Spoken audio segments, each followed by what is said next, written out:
Good morning again, tree lovers. Joel Mizell here with the Tree Planters at thetreeplanters.com. We're taking a quick look at a real big king sago. We just showed you one with 10 foot of trunk height that was a single trunk.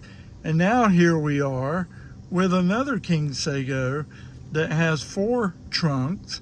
It looks like 3 of them are 5 to 6 foot of trunk height. And then the big trunk is approaching 10 feet.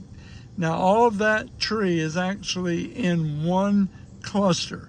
So we call that one tree with 4 trunks, king sago. Now we can actually get trees like this from time to time, so don't be afraid to ask us if we have one, because we just might. So check us out at thetreeplanters.com, reach out to us from there, and we'll get you anything you want. Have a good day.